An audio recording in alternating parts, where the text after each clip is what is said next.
Hi guys, welcome back. Today I really wanted to go through my Spotify Wrapped with all of you. I'm extremely nosy and I love music, so I love seeing other people's Spotify Wrapped, and so I thought it would be fun for me to show you guys mine. I did clickbait you a little bit with the title though, because this is not my first reaction. This came out when I was at work, and there is no universe where I'm sitting at my desk for 8 hours and not looking at my Spotify Wrapped. I'm way too impatient.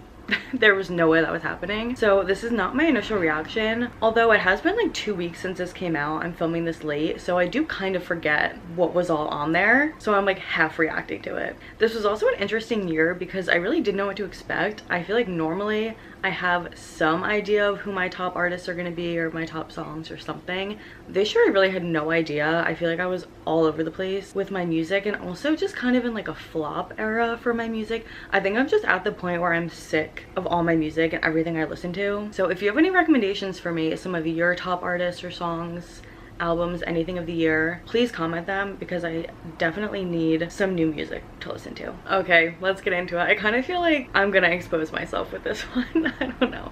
I'm nervous. So automatically I'm thinking about Shane and Ilya. You guys thought I was doing a video that wasn't about heated rivalry. Surprise! Because it all comes back to Shane and Ilya. They're all I can picture when I listen to that song now. But I did get into a little Charlie XCX this year. I feel like I had my Brat Summer delayed. I didn't really care about it last year, but this year I was into it. I listened to 31,800 minutes of music, which is 22 total days. Is that a lot? I don't know, like, I don't know what to compare that to. It sounds like a lot, but it also doesn't sound like a lot. I guess 22 whole days is a lot. I don't know. I honestly don't listen to as much music as I should or as I want to. I feel like when I want background noise a lot of the time, I put on like words, a YouTube video or a podcast or an audiobook. I don't really go to music as much as I used to. Okay. Lil Hosier. I love Hosier. Tastes Like Yours can't be defined, but let's try anyway. You listened to 245 genres. Like, that feels so fake. 245 genres. I want to see the list because they must have such specific genres for it to be 245. I feel like I do listen to like different genres, but not 245. Pop, rock, indie, little country maybe. Where are they getting 245 from? My top genres were soft pop, Midwest emo. My friend was trying to clown me for Midwest emo. If you're uneducated, just say that. If you are not aware that Midwest emo is one of the best genres of music ever created, I feel sorry for you. I really do, because you're missing out, and the people who get it will get it. Midwest emo forever. Then indie pop, country. I really don't listen to that much country. I think it's just the country I really like, so I listen to it a lot. But I really only listen to like Tyler Childers, and I did have a really heavy Zach Bryan phase last year, but then he like kind of got canceled, so I haven't really listened to him. Other than that, I feel like I don't really listen to country, so that's kind of surprising. And then we have rock, which makes sense.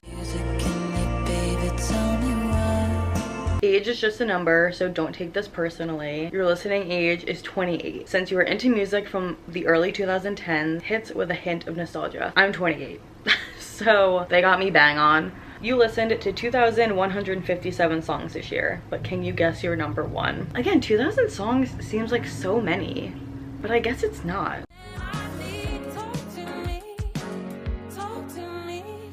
It is that serious. This did not surprise me at all, because I recently became addicted to this song in the last few months, and I just can't skip it. Every time it comes on, I have to listen to it. I just love it. Now, the rest of these songs make zero sense to me. I genuinely think this is wrong. Everything else in my Wrapped, I'm like, okay, that makes sense. The top songs specifically, they're just not right. Like, I'm just not buying it personally. Also, okay, my top song was Man I Need by Olivia Dean. I listened to it 14 times. That's like nothing. I feel like there's no way that there wasn't a song that I listened to more than 14 times. It's just so weird. There are songs I can think of off the top of my head that I would have put money on, like bet my life, that I listened to more than 14 times. I don't get it. If you like skip the last like 5 seconds of the song, does that make it not count or something? I feel like something went wrong where this just doesn't add up, but whatever. I'm not the Spotify algorithm, so what do I know? Okay, here they are in order. So number 1 was Man I Need. Number 2 was Dancing 2 by Kelly Holiday. This was just like a random song. I think I found it on TikTok. This is really catchy and I did listen to it a bunch. I kind of like hyper fixated on this song. I listened to it a bunch of times in like a 2-week span and then that was it. So for it to be number 2, I was shocked. Then Apocalypse, Cigarettes After Sex. This makes a lot of sense to me. I wasn't that surprised. I really like Cigarettes After Sex, and also I love to listen to music when I read fantasy books. I don't really like to listen to music that much if I'm just reading like a romance or something, but something about listening to music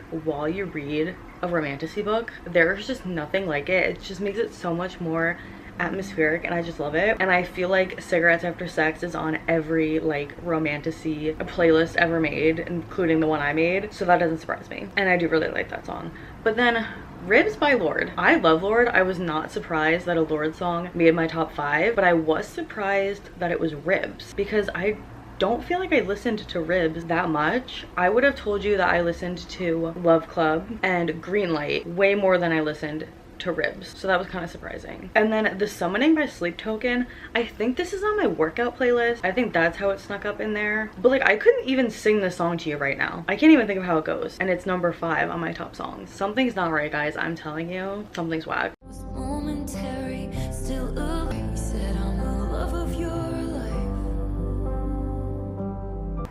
Cut the video. Hey, you're having a good time going through your Spotify Wrapped, looking at all of your music from 2025. Why don't we annihilate the vibes really quick? That's what that song just did. Anyway, you listened to 16 albums this year. Long live the album. Again, what does that mean? Because I listened to 2,000 songs but only 16 albums, does that mean full albums or albums that I like searched for and then clicked on to play? I need them to explain themselves because again, I don't see how that's possible. Anyway, my top album was Torture Poets Department. This is the second year in a row that this was my top album. Guys, it's just so good. You listen to it for 385 minutes. You know that? I think it's a tweet or it was a TikTok about Phoebe Bridgers. It was like me getting up and listening to Phoebe Bridgers. I'm like, damn, you didn't even try and have a good day. That's me with Torture Poets Department. Like, I'm not trying to have a good day. Torture Poets is just so good. I never thought an album would beat Folklore and Evermore, and I don't want to say it beats it because Folklore and Evermore just, those are my girls, but arguments could be made that this is her best album. It is just so good. I'm obsessed with it. My top albums, I'm just like every other girl, and you know what, it's fine. My top albums: Torture Poets, Reputation, Black Parade. I saw My Chemical Romance in concert over the summer, and of course I had to prepare for the concert by listening to it, so that was number 3. Lover, and then Life of a Showgirl, which honestly I didn't like Life of a Showgirl that much. I really didn't. But I did listen to it quite a bit still, and it grew on me a little. Like there were some songs that I listened to a good amount. So that makes sense. And you know what? It's not even like I want to listen to Taylor Swift 24/7 necessarily, even though of course I do love her, as you can tell. She's just my default. She's so easy to just put on. Any mood you have, any situation you're upset about, any vibe you want to go for, she has a song or an album. Especially when you just want to throw on music to like drive or take a shower or do the dishes or something. I don't have to think about it. I can just put on Taylor Swift. It's like, I'm gonna hear something I like, you know? So it doesn't surprise me that there's so much Taylor in here, but I'm also like, damn girl, can we diversify a little bit?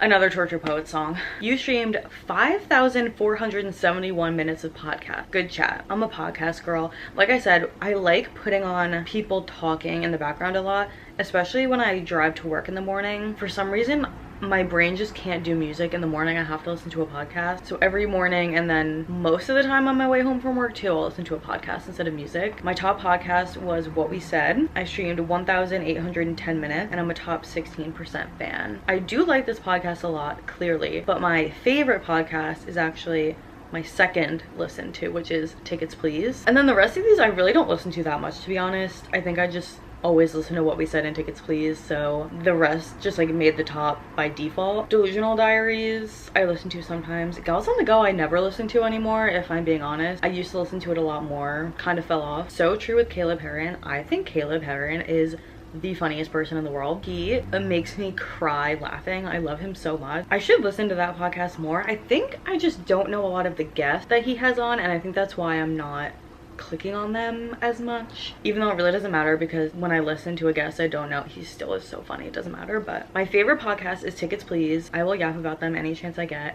It's two cousins, girls, and they talk about mostly movies and TV shows, but I just love them. It just feels like you're listening to your friends talk about movies, and I think they also just have very similar taste to me, which is also why I like it. The only reason this isn't my number one is because I've already gone through and listened to like every episode. There's like 200 and something episodes. The only episodes I haven't listened to are if they do an episode on something I haven't seen yet, but I want to, and I don't want to get it spoiled, because they do talk about spoilers and stuff like that. But that's why, it's just because I literally have listened to them to death for the past few years, and so I'm like running out of content. I actually will go back and listen to old ones that I've already listened to because I love it so much. If I could be a guest on any podcast, it would be Tickets Please. I just want to yap with them. We're never going to put the pieces back together, and you won't let me get better. Once upon a time, there was a book lover. It was you. You listened to 47 audiobooks and your top genre was romance. I'm gonna explain myself. I'm aware that that's an insane number, but hear me out. At work, I am lucky enough that I can have an earbud in at my desk and no one cares. And so I spend most of the day at work listening to audiobooks. And what I like to do is if I have a book on my Kindle or like a physical read or something, I like to swap back and forth. So if I'm at home, I'll read it, and then if I'm at work, I'll listen to it. But that's the reason there's so many, is because I swap back and forth. So some of these audiobooks I probably only listened to for a few hours. It wasn't 47 full audiobooks from second one to the end. Although it does make sense that the cover they put is Deep End, because I loved that audiobook. I read Deep End twice this year. The first time I read it, I did listen to a decent chunk on audio, and then the second time I listened to I think pretty much all of it on audio. If you had asked me before this year if I thought a Swedish accent was hot, I would have said no, and I would have been wrong, because this audiobook did something to me. It's so good. Okay, my top artists of the year. Okay, my top artist was Taylor Swift, as you could probably guess. You spent 2,051 minutes with them, which makes you a top 2% global fan, which you think is impressive until you think about how many fans she has, and then you realize that's actually just one in like 10 million people still, but I'll take it. And then in second place we had One Direction. Honestly, this kind of surprised me because I didn't think I listened to One Direction as much as I have in previous years. I didn't think they were going to be in my top 5 at all, so to see that they were number 2 was surprising. Like surprising but not surprising. They've been in my top artists literally forever, so not that shocking, but I wasn't sure if they were going to make it this year. And then we have the 1975. I just want to say, the lore of my top 3 artists, I want to be in the room where it happens. Get all of these people in my top 3 in a room together and let me be a fly on the wall. I actually thought Taylor and the 1975 were going to end up next to each other, and I was going to laugh. I love the 1975. I have loved them for years. I've actually loved the 1975 longer than Taylor Swift. So don't ask me to pick a side on this Maddie Taylor situation. I can't, okay? I can't. It's actually very deeply personal to me. I can't do it. Then Lorde. I've always really liked Lorde, but I think this year I specifically kind of just fell back in love with her music. I've been listening to her a lot lately. And then Hozier, again, another artist I've loved for a long time. Not surprising that he would be in my top 5. Perfect for you, and if you like, then I drive it with the windows down. And what if I said Shane and Ilya? Then what? Then what? Oh hey, so if this is popping up on your phone, then chances are you listened to a lot of my music this year on Spotify. These are so awkward. I'm sorry. Like, it's funny. Like, it's cute that they do this, but they look like they're being held at gunpoint. None of the artists I've ever seen do any of these videos look like they're actually happy to be doing it. All of your listening made you part of something bigger. Which club do you belong to? Your club believes that vulnerability is the key. Why'd it go away so fast? Your club believes that vulnerability is the key to great music. Its doors are always open. My role is the broadcaster. You listen to podcasts more than others, keeping club conversation alive. That tracks. 34% of global listeners are in my club. If you are also in the Soft Hearts Club, comment. Club favorites: Bon Iver, Lizzie McAlpine, Billie Eilish, Phoebe Bridgers, Ethel Cain, and Zach Bryan. All artists I love, so no surprises there. Walking with his head down, I'm the one he's walking to. So call it what you want, yeah, call it what you want to. I would have bet $1 million that Call It What You Want would have been on my top 5 songs. I feel like every once in a while I hyperfixate on a new Taylor song, and recently it's been Call It What You Want because I rediscovered the acoustic version, the one where she's sitting on her floor, and then I was watching Taylor and Joe edits to it. I know it's parasocial, okay? Leave me alone. But I was listening to that and then I fell in love with Call It What You Want. It's such a good song. So I was surprised that that wasn't on my top 5 songs because I could not stop listening to that. Okay, I was editing this right after I filmed it and I realized I didn't even go through my actual Wrapped playlist that has all of my most listened to songs on it, which is like the most fun part. So let's do it now. So these are my top songs of the year, all of them. Again, I'm not buying this, but whatever. My top 5, and then we have some Lorde. Like I said, I did get into Lorde. Call It What You Want. Also figured that was gonna be on there. All Yorn by Tyler Childers is on here, which makes sense because like I said, I do like Tyler Childers. But there is no way that Shake the Frost is not on this playlist. And it's not, I looked. I listened to that song every day for 3 months. So what happened? That's like one of my favorite songs of all time. And it's not even on here. That's what I'm saying, like this doesn't make sense. 1975, Lorde, Hosier, Ethel Cain, all these make sense. Hot Mulligan, I listen to a lot. Wait for It from Hamilton. I am a musical theater person, but I never had a huge Hamilton phase or any Hamilton phase at all really. Then I discovered this song. I couldn't stop listening to it. I listened to it so many times. It's so good. More Lorde. Burning Down the House, Paramore cover. I'm surprised there isn't more Paramore in here, honestly. Lizzie McAlpine, love her. Oh, there it is. Brick by Boring Brick. Florence and the Machine, I listened to her a lot too this year. Well, apparently I didn't. That's what I'm saying. Like, this doesn't make sense to me. If you had told me from my mind what my top songs and artists would be, a lot of these would not be it. Some of them, yeah. Some of them, no. Role Model, I did like listening to him this year. Ordinary by Alex Warren, I'm already sick of that song. I don't want to hear it anymore. The Wizard and I, that was another thing. I was shocked that Wicked wasn't in my top artists or my top albums. Shocking. I listened to so much of the Wicked soundtrack. I don't know how that flew under the radar. Just a lot more Taylor. Fleetwood Mac, okay, sneaking in. Bleachers, Mayday Parade, What a Time featuring Niall Horan. I just got such a flashback. That was my most listened to song in 2020. Just got yours.